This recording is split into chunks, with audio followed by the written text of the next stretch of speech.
I've been blind my whole life, and people love to tell me how mysterious that must feel. Like I walk through the world wrapped in quiet secrets. The truth is nothing secret about it, only endless texture, scent, and vibration. I used to think the dark was a kind of peace. I was wrong. It's not the absence of light that frightens me now.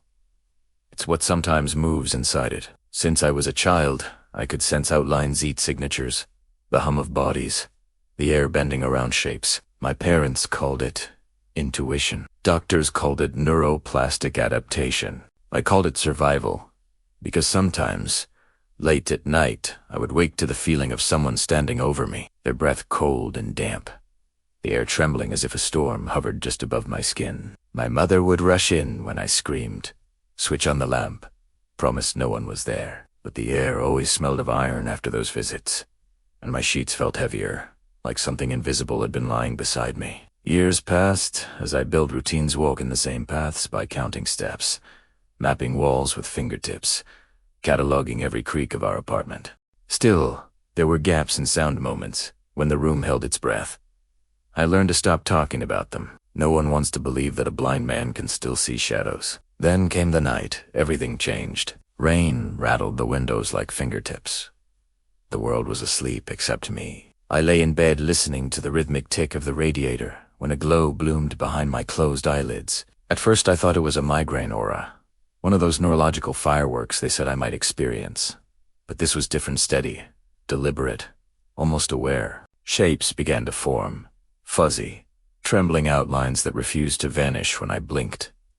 A door, a desk, and something else. Something tall in the corner, its edges vibrating as if it were breathing. I told myself it was imagination, the mind craving vision after a lifetime of dark. I whispered, "Hello." The word fell flat. A second later, a voice whispered back, "You're facing the wrong way."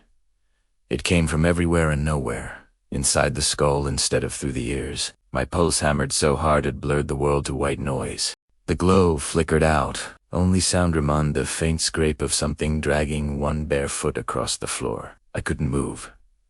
Paralysis pinned me like a specimen under glass. My lips parted to scream, but no air came. Then, gentle as a mother's hand, cold fingers brushed my cheek. The texture wasn't human, too smooth, like clay warmed by breath. I could feel the curve of a face that wasn't finished. No mouth, no nose, only skin stretched tight. The whisper came again, softer, this time. "You were never blind. You just refused to look." When I finally managed to move, I swung my arm through empty air. The room was silent, the glow gone, only the tick of the radiator remaining. I told myself I'd dreamed it, a hallucination born of sensory deprivation. But the next morning, my guide cane kept beside the bed was gone. In its place lay something cold and hard, a small mirror, the kind you'd find in a makeup kit, its surface rough with cracks. I'd never owned one. All day I couldn't stop touching it, tracing the broken edges until my fingers ached. At one point I thought I heard faint tapping inside the glass, like someone knocking from within. I stuffed it in a drawer, determined to forget. But forgetting isn't something the dark allows. That night, I dreamt or thought I did that. The mirror lay open on my chest. I felt warmth spilling from it, spreading across my body, lifting me out of bed. The warmth turned to pressure, then weight. When I woke, I was standing upright in the hallway, mirror still clutched in my hand. The front door opened, though I'd locked it hours earlier. Rain hissing outside, and baned me. Breathing. Every instinct screamed not to turn, but curiosity is cruel. I turned. Nothing. Just the faint scent of iron again. The same metallic trace that haunted my childhood. I slammed the door, shoved furniture against it, and sat on the floor until dawn. My fingertips wouldn't stop trembling. Fear had a texture. Too groany. Electric. Alive. The following evening, I called my friend Mara, one of the few people patient enough to describe the world to me. I told her about the mirror. She laughed uneasily, said maybe it was some weird prank, and offered to visit. Loneliness. 1. When she arrived, she described the mirror as ancient, its frame blackened, like burnt wood. She said, There's something under the surface, like smoke trapped inside. Her voice wavered. I asked her to throw it away. She promised she would. I heard the rustle of a trash bag, the slam of the door, her footsteps fading. Relief came. Hours later, a soft knock echoed from my bedroom. 3 knocks, perfectly spaced. On instinct, I reached for the drawer. The mirror was back. Wet, dripping with rain. I didn't sleep. The glow returned around 3 a.m., brighter this time, pouring through my eyelids like sunlight underwater. I saw shapes again: my bed, the dresser, the window, and, in the reflection of the window, a figure watching. No face, no eyes, just smooth, pale skin. I whispered Mara's name, hoping she'd somehow returned. The figure tilted its head, mimicking me, then raised its hand in perfect It was my height, my build, my gesture. The realization struck like lightning. I was looking at myself, but I had no face. The glow exploded into white. Mirrors lined both sides, stretching into infinite distance. In every one, my reflection stared back, except in a few, where the figure moved differently, slower, delayed, sometimes smiling when I wasn't. A distant ringing, an old hospital bell. Primera followed it, counting steps the way I always had. 7 steps. Pause. Another 7. The pattern faltered when I felt someone walking beside me. Matching passe. I said, "Who are you?" The reply came from behind every mirror. "We're what you refuse to see."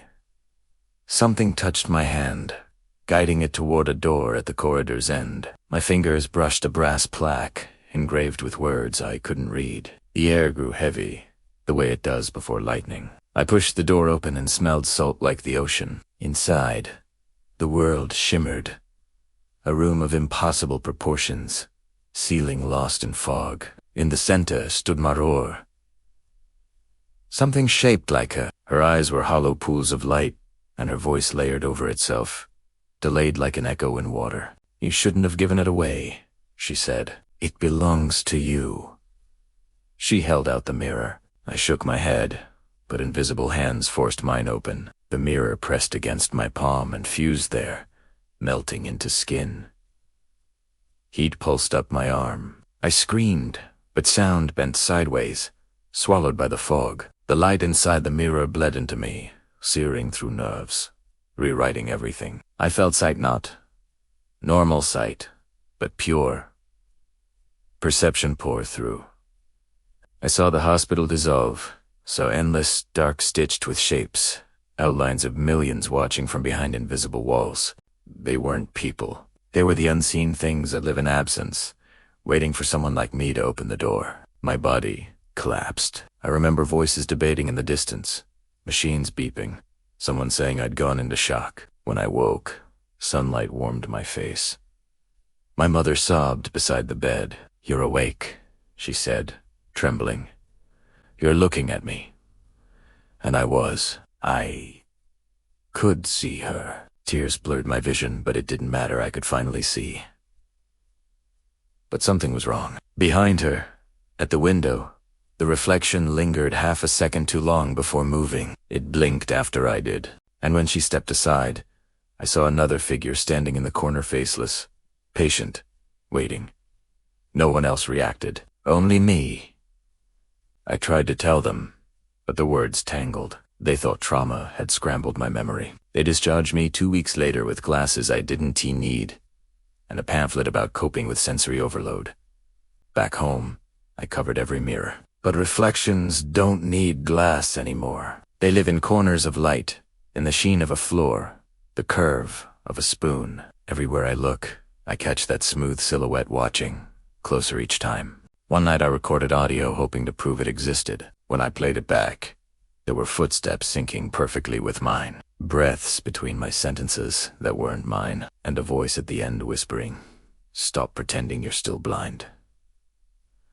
I smashed the recorder, but its reflection stayed intact in the shards.